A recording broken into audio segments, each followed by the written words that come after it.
వీఎన్ఎన్ న్యూస్కి స్వాగతం. నా పేరు కిరణ్ కుమార్. ఇప్పుడే హెడ్లైన్స్.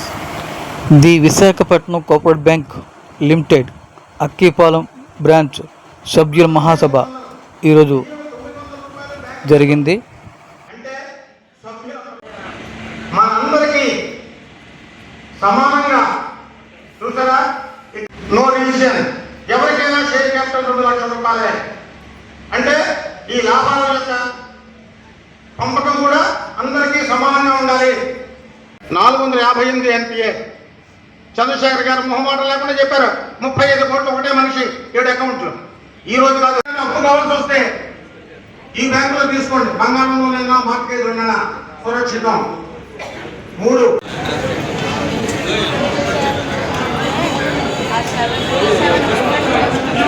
సహకార రంగం గురించి అంతర్జాతీయ మహాసభ కూడా జరిగింది. నవంబర్ 25-30 తేదీల్లో ఢిల్లీలో జరిగింది.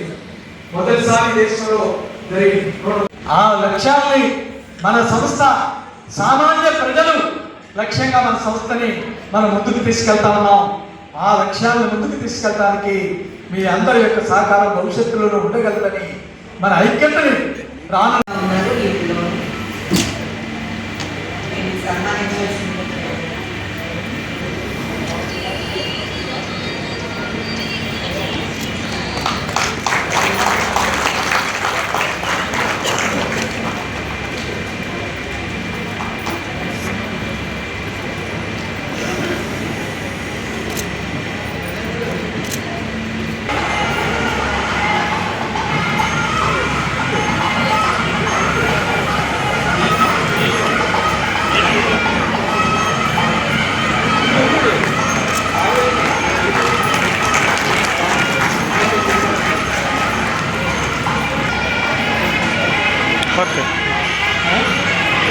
ఇదే 5 నిమిషాలు వివిధ వివరాలని పెద్దలు మిత్రులు చెప్పారు. నేను వాటినే మళ్ళీ పునశ్చరణ చేయాలని అనుకోవటం. మన బ్యాంకుల గురించి 17వ పేజీలో 19వ పేజీలో మీకు ఇచ్చినటువంటి పుస్తకంలో కొన్ని వివరాలు, వాటిని చూస్తే మన బ్యాంకు ఈ దేశంలో ఏ స్థాయిలో ఉంది, సహకార అర్బన్ బ్యాంకుల్లో అనే సభ్యులుగా ఉంటారు, డిపాజిటర్లు సభ్యులుగా ఉండరు. అటువంటిది డిపాజిటర్లని సభ్యులుగా ప్రోత్సహించినటువంటి మొట్టమొదటి సహకార బ్యాంక్ ఈ దేశంలో ఏదన్నా ఉందంటే అది మన విశాఖపట్నం కోఆపరేటివ్ బ్యాంక్ మాత్రమేనని మనవి. మన డిపాజిటర్లే కూడా ఈ బ్యాంకులో సభ్యులుగా ఉన్నారనేటువంటిది కేంద్ర ప్రభుత్వానికి కూడా ఒక సమావేశంలో మనం స్పష్టంగా చెప్తే వారే ఆశ్చర్యపోయారు. అందుకని అటువంటి ఎవరైతే ఈ సంస్థలో డబ్బు దాచుకుంటున్నారో వారి యొక్క ప్రయోజనాలని పరిరక్షించడం అనేది వారి ద్వారానే సాధ్యమనేటువంటిది నా నియోజకవర్గాన్ని ప్రత్యేకంగా పెట్టి మన పాలకవర్గంలో కూడా డిపాజిటర్ల యొక్క ప్రతినిధులు ఉండాలి అనేటువంటిది, అప్పులు తీసుకునేటువంటి వారు నడపడం కాదు, డిపాజిటర్లు కూడా నడపాలి అనేటువంటి దాంతో మొట్టమొదటిగా తీర్మానం పెట్టి మన బైలాలో చేర్చి ఆమోదింపజేసినటువంటిది మన విశాఖపట్నం కోఆపరేటివ్ బ్యాంక్.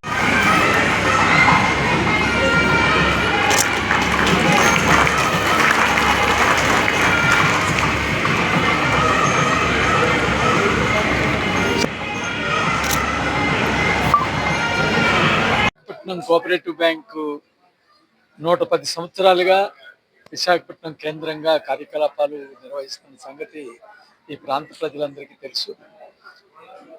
గత 43 సంవత్సరాలుగా పెద్దలు మానవ ఆంజనేయులు గారు లాంటి దార్శనికుల యొక్క మార్గదర్శకత్వంలో ఈ సంస్థ ఎంతో పురోభివృద్ధిని సాధించింది. ఇవాళ దేశంలో 1472 కోఆపరేటివ్ అర్బన్ బ్యాంకులు పనిచేస్తూ ఉంటే వాటిల్లో షేర్ ధనంలోనైతే ఈ బ్యాంకు దేశంలోనే 3వ స్థానానికి చేరుకుంది. అట్లాగే డిపాజిట్లలో 16వ స్థానంలో, రుణాల జారీలో 10వ స్థానంలో, లాభాలు సంపాదించడంలో 10వ స్థానంలో, అట్లా అనేక రంగాల్లో ఈ సంస్థ ఇవాళ దేశంలోనే ఒక ప్రముఖ సహకార అర్బన్ బ్యాంకుగా కార్యకలాపాలు నిర్వహిస్తూ లక్షలాది మంది ప్రజలకి సహకార సేవల్ని అందించేటువంటి కార్యక్రమాన్ని చేపట్టడం జరిగింది. గత ఏడాది కొత్తగా 5 బ్రాంచీలను కూడా ప్రారంభించుకున్నాం రాష్ట్రంలో. విశాఖపట్నంలో 1, తాడేపల్లిగూడెం, బాపట్ల, నరసరావుపేట, అట్లాగే చిత్తూరులో కూడా బ్రాంచ్లు ప్రారంభించడం జరిగింది. ఈ ఏడాది కూడా మరొక 5 బ్రాంచ్లు ప్రారంభించడానికి ఏర్పాట్లు జరుగుతూ ఉన్నాయి. ఇప్పటికే బ్యాంకుకి 14 సొంత భవనాలు ఉంటే ఈ ఏడాది చోడవరంలో సొంత భవనాన్ని సమకూర్చాం. అట్లాగే గోపాలపట్నంలో, గాజువాకలో కూడా సొంత భవనాల నిర్మాణానికి ఏర్పాట్లు జరుగుతున్నాయి. నిన్ననే విజయవాడలో కూడా ఒక సొంత భవనాన్ని కొనుగోలు చేసుకోవడం జరిగింది. ఆ రకంగా ఇది ఒక సహకార సంస్థగా మరింత పటిష్టమైనటువంటి స్థితికి చేరుకునేటువంటి పద్ధతిలో ముందుకు పోతా ఉంది. గత ఏడాది కూడా బ్యాంకు 71,66,00,000 రూపాయల లాభాలను కూడా ఈ ఏడాది బ్యాంకు ఆర్జించడం అనేటువంటిది జరిగింది. ఆ రకంగా దేశంలో విభిన్న ప్రత్యేకతలతో కూడినటువంటి సంస్థగా పనిచేస్తూ ఉంది. ఇవాళ దేశంలో ఉన్నటువంటి సహకార రంగంలో కూడా ఒక వినూత్నమైనటువంటి ప్రయోగాలు విశాఖపట్నం కోఆపరేటివ్ బ్యాంకు ద్వారా అమలు చేస్తూ ఉన్నాం. ఇవాళ అన్ని బ్రాంచుల్లోనూ సర్వసభ్య సమావేశాలు జరుపుతున్నటువంటి ఏకైక సహకార సంస్థ భారతదేశంలో విశాఖపట్నం కోఆపరేటివ్ బ్యాంక్ మాత్రమే. అట్లాగే సభ్యుల ఎత్తున నిధుల్ని ఖర్చు చేస్తూ ఉంది.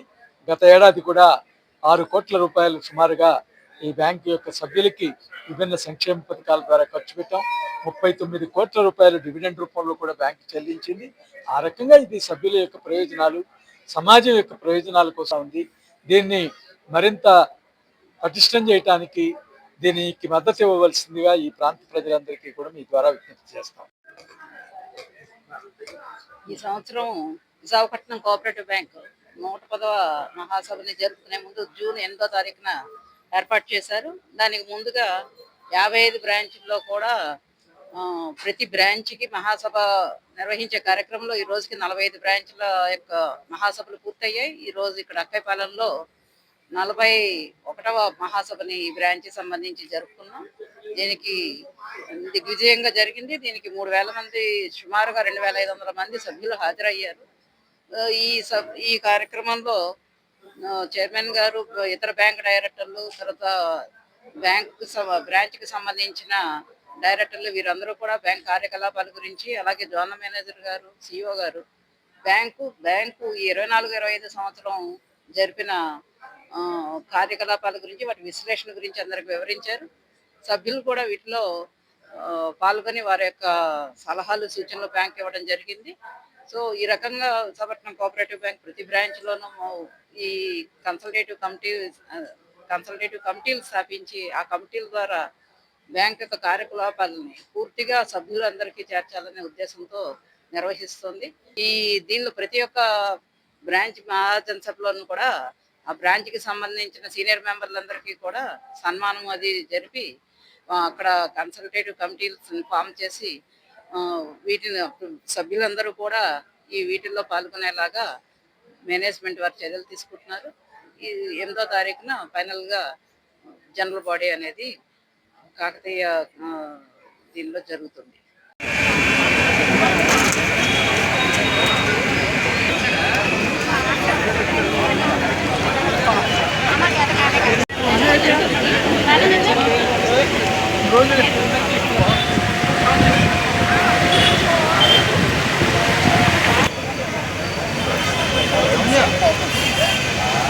ప్యాకెట్ అయితే